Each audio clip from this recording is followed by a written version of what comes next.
We've got to talk a little bit more about Liverpool as well, because they did have chances. They started knocking on the door as they were looking to get a foothold back into the game. How do they look on that front? We talked about the defensive lack of defence at times during the course of the match in Van Dijk. What about pushing forward? How did you find them today? Are they still lacking that clinical edge? Why is that the case, do you feel? Yeah, well, I thought Gary hit the nail on the head at half-time, and I don't think it changed. Even though they had more possession in the second half, I just don't think that they were penetrating. You have to give United credit for that. Yes, the pressure that they was putting on in midfield, protecting the back four, but I don't know what it is, because I still believe you're talking about Diaz, who is a top player. Mo Salah is one of the best players in the world, and Firmino has been playing that role for so long. I'm not sure what it is, but they're not looking as much of as a threat. Is that team's giving them a little bit more? Now, I was surprised this never got a replay, that chance, during the game, to be fair. But yeah, you'd expect, for the amount of possession, a little bit like what I've been saying about Chelsea in their games, for the amount of possession that they have and they're camped in the opposition half, you'd want more clear-cut chances.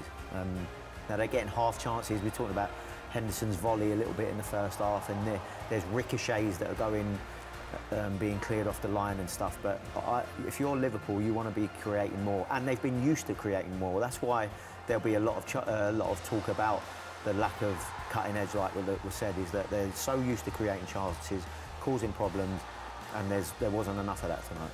I think they've probably found out their squad ain't as strong as they think it is, Liverpool, because they've got 3 or 4 major players missing that would make a difference.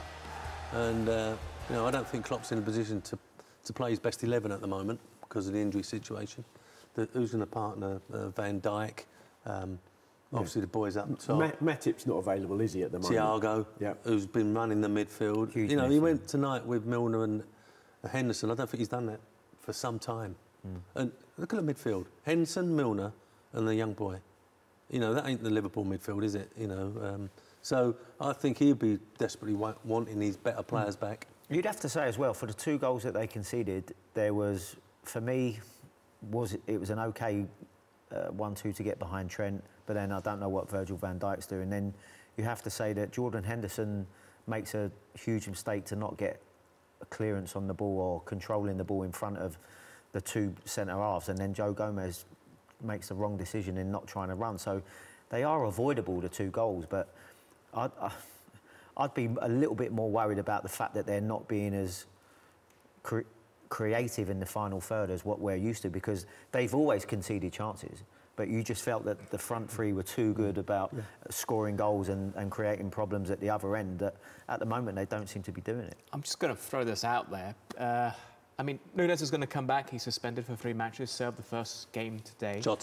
Jota will come back, although he might take a bit of time to get up to speed. I mean, he missed pre-season through other issues as well, so we'll wait on that. Someone who definitely isn't going to come back this season is Sadio Mane, and I'm just thinking, how much do they miss him? I mean, we talked all this time about Salah and his contract, but I tell you what, Firmino and Mane's contract was going to expire at the same time.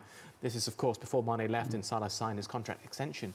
Just putting it out there. He just scored, I think, 2 goals in the weekend for Bayern.